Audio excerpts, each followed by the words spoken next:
E vamos repercutir as notícias desta quarta-feira, 28 de fevereiro de 2024. Alvos da PF por desvio milionário são ligados a vice-presidente do PT. É claro que aqui a gente tem que esperar as investigações, mas este tipo de manchete não deveria chamar a atenção de nenhum brasileiro que pelo menos não é alienado e que não tem memória curta. Então, obviamente, não vamos pré-julgar, tem que esperar as investigações, só que esse tipo de coisa é o que eu espero de um governo petista, dado que tivemos Mensalão e Petrolão. Mensalão com múltiplas condenações no STF e o Petrolão na Lava Jato, com múltiplos bilhões recuperados. Espero que aqui não tenha envolvimento desse vice-presidente do PT, mas se tiver, tudo conforme o previsto do meu ponto de vista. O que me espanta no Brasil de hoje é ver pessoas que fizeram o L estarem espantadas com coisas e com falas que o Lula vem fazendo ultimamente, nos tornando um país pária. Mas aí eu pergunto, essas pessoas não viveram os 4 outros mandatos anteriores do PT no Brasil? Porque não é possível se assustar com essas coisas. Para mim tá dentro do previsto e o Lula na campanha não escondeu certas coisas e certos pensamentos dele. Então eu me espanto com quem se espanta. Próxima. Lula diz que Vale não é dona do Brasil e que empresas devem seguir o pensamento do governo. Na própria matéria aqui da Folha fala o seguinte, o Lula não especificou se ele estava falando de empresas estatais ou de empresas no gerais. Se ele estiver falando de empresas no geral, aí é gravíssimo, porque significa que nós já estamos vivendo numa China, numa Rússia, onde lá tanto faz se a empresa é pública ou privada. Ela é obrigada a seguir a orientação e a determinação do Estado. É simples assim. E isso, obviamente, ocorre em países autoritários, como Rússia e China, mas não só. E o Lula, obviamente, até por ter tanta aproximação com tantos ditadores, eu penso que ele acaba herdando esse ar autoritário.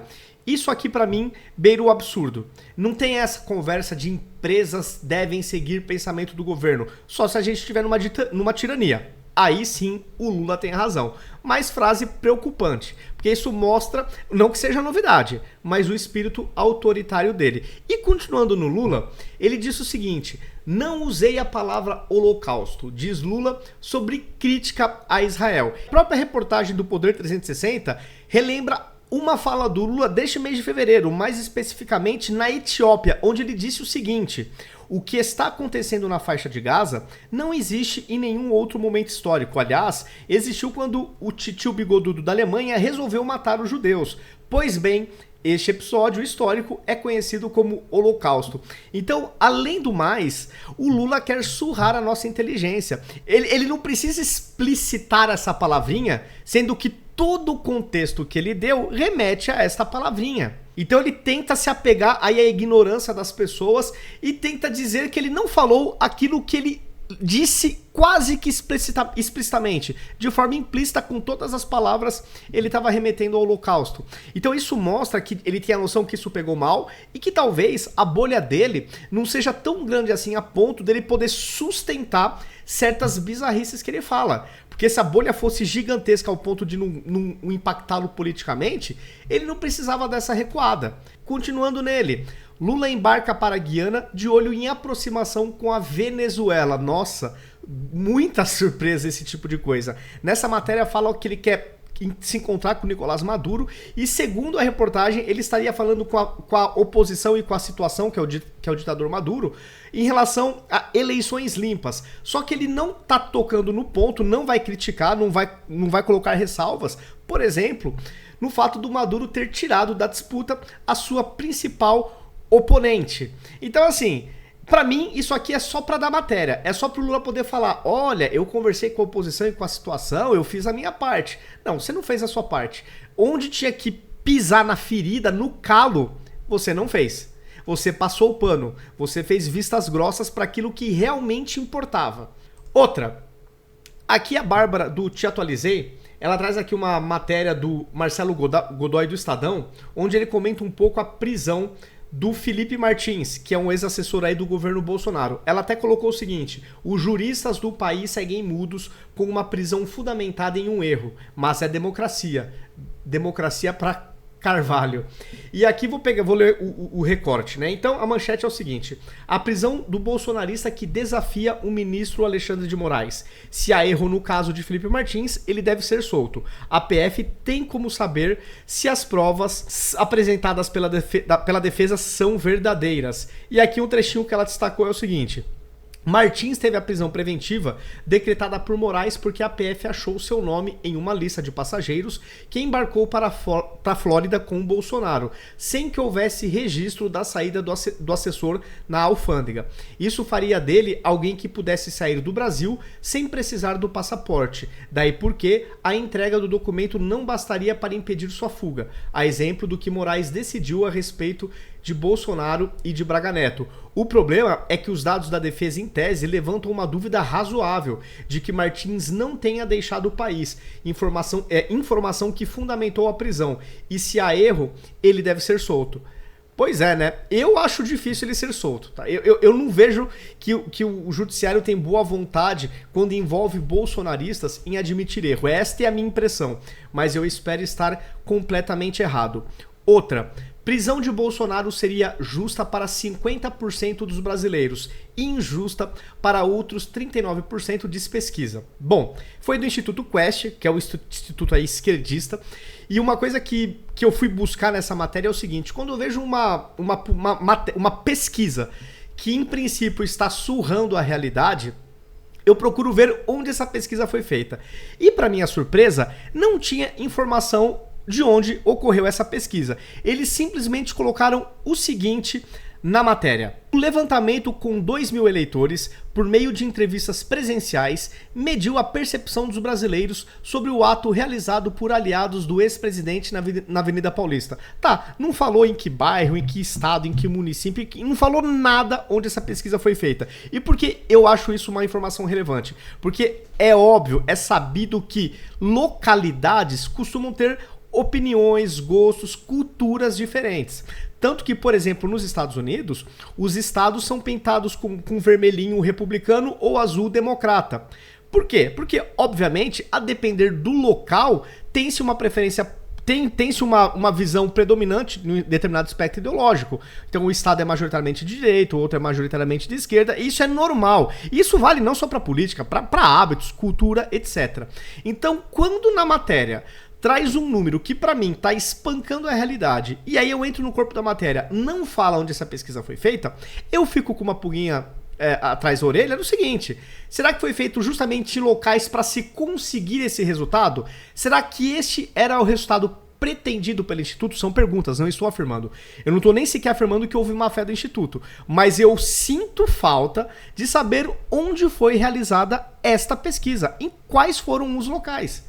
Porque isso sim ajuda a gente a entender se existe um viés ou não na pesquisa, ainda que intencional ou não. Tá? Então aqui, para mim, na minha humilde opinião, isso aqui afronta a realidade. E senti falta dessa informação. Outra: TSE monta grupo de trabalho para implementar juiz das garantias na corte.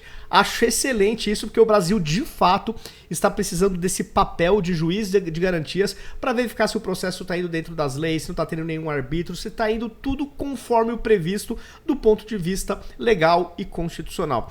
A minha pergunta aqui fica é o seguinte: será que estes juízes de garantia vão ter um comportamento homogêneo tanto para candidatos da esquerda como para candidatos da direita, ou aqueles ditos bolsonaristas que virou assim um crime de Estado no Brasil? Essa só que é a minha preocupação. Que é necessário no Brasil de hoje ter, eu não tenho a menor dúvida, mas a minha preocupação e a minha pergunta é nesse sentido: vai ter um tratamento realmente igual? Vai ter venda nos olhos? Este que é o meu ponto. Eu espero que tenha, mas também tenho as minhas dúvidas. Outra: impeachment de Lula. Líder do governo vai enviar ao Planalto lista de deputados da base que apoiam o pedido. Bom, hoje acho quase impossível que o Lula tenha, enfim, seja impeachmentado, que seja pautado, inclusive, né, o pedido de impeachment. Mas a questão aqui é o seguinte: imaginem como o Centrão não está cobrando caro do governo Lula para não pautar esses pedidos de impeachment, que eu acho que a partir de agora vai ser corriqueiro, vai ser um atrás do outro, porque o Lula, para se complicar, basta dar um microfone para ele. Então imaginem como não está saindo caro para o governo e consequentemente para o nosso bolso. Quantos bilhões ou quantos cargos em diretorias de estatais, por exemplo, né, o Lula não está tendo que negociar, provavelmente, eu presumo, né, para se manter no poder. Outra, aqui eu quero trazer um evento que aconteceu em 2007 no estádio do Maracanã, quando o Lula era vaiado toda vez que o seu nome era citado no estádio. Isso aqui ocorreu no momento das aberturas dos Jogos Pan-Americanos em 2007. O Lula nem sequer conseguiu falar porque ele era vaiado. Então houve uma quebra de protocolo e o Nussmann pegou a palavra e fez o encerramento do evento. Aqui, até onde eu me recorde, foi o último evento que o Lula participou sem plateia controlada. A partir daí, até onde eu me recorde, ele nunca mais deu esse tipo de vacilo. Posso estar errado, mas eu realmente não me recordo de um outro evento público no geral, sem controle nenhum de plateia, o Lula tenha se exposto. Eu vou aqui dar um play na matéria da Globo da época, lá de 2007, porque eles fizeram um bom resumo. O presidente Lula esteve no Maracanã, foi vaiado e, ao contrário do que estava previsto, desistiu de fazer a declaração oficial de abertura dos Jogos. O presidente Lula compareceu ao Maracanã. Assistiu à abertura dos Jogos Pan-Americanos ao lado de Dona Marisa e ouviu muitas vaias. Mostrou um ar aborrecido, mas continuou na festa. A hora do presidente declarar abertos os Jogos se aproximava e havia o risco de mais vaias. De repente, o microfone onde o presidente devia fazer a declaração de abertura sumiu da tribuna de honra. Tudo indicava que Lula não falaria mais. Mas o presidente da Organização Desportiva Pan-Americana não foi avisado a tempo. E lá do meio do gramado anunciou a fala de Lula, que reagiu com surpresa. Uma nova vaia começou. Mas a essa altura, o presidente do Comitê Olímpico Brasileiro, Carlos Nussmann, que estava em cima do palco, recebeu um bilhete do cerimonial com a orientação de tomar a palavra e declarar abertos os Jogos Pan-Americanos. E foi o que ele fez. Declaro abertos os Jogos Pan-Americanos Rio 2007. Boa sorte, Brasil! Terminada a festa, o presidente Lula deixou o Maracanã e foi direto para Brasília. Não conversou com a imprensa. Presidente, uma palavra.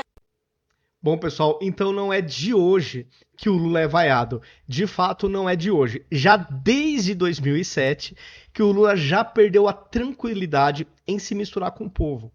Já faz muito tempo. Já faz muito tempo. E aí, para corroborar isso, o próprio Bolsonaro falou ontem, na entrevista que ele deu para a Revista Oeste, o seguinte: Lula é um presidente sem povo. E de fato, e já faz muito tempo que o Lula é o presidente sem povo. Eu até coloquei esse comentário. O Lula não pode viver uma vida normal como o Bolsonaro. Quando ele já não era presidente e não estava preso, ele não viajava em jatinhos executivos de empresários, né? Eu faço essa pergunta. Eu lembro de ver isso na imprensa. Por que o Lula não fazia, que nem o Bolsonaro faz hoje, de só viajar em aviões lotados de gente? E aqui embaixo, eu até trouxe um recorte daquele Reinaldo Azevedo dos tempos de Veja, onde aqui a manchete fala até outra coisa, que é o seguinte: investigação revela que Lula conseguiu burlar fiscalização em voo.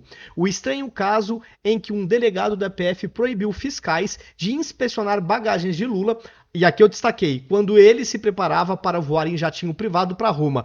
Nem viagem internacional o Lula conseguia pegar avião, é uma coisa impressionante. Eu realmente não me recordo do período que ele não estava na presidência e não estava na cadeia, de noticiar que o Lula pegou um voo comercial, ou que foi vaiado, ou que foi aplaudido, porque ele não pegava. Realmente eu não me recordo. Agora, eu vi assim, isso eu me lembro, de matérias falando de que ele pegava jatinhos executivos de empresários, coisas desse tipo. Ou o próprio partido alugava, né? Fazia voos privados, que nem nesse caso aqui para Roma. Então, assim, não é de hoje. Realmente, o Bolsonaro tá certo na sua percepção. Lula também acho, tá? É o que os meus olhos veem, né? É um presidente sem povo.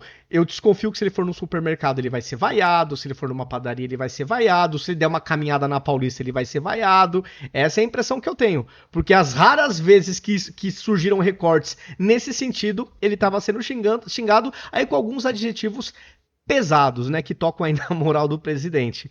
Bom, pessoal, estes foram os assuntos do vídeo de hoje. E se vocês gostaram dos assuntos e da forma como eu abordei, eu peço que compartilhem nas suas redes sociais, compartilhem também nos seus grupos de WhatsApp para a gente sair da bolha. Verifiquem também se vocês estão inscritos em todas as minhas redes sociais. Verifiquem também se as notificações estão ativas em cada uma das plataformas. E até o próximo vídeo.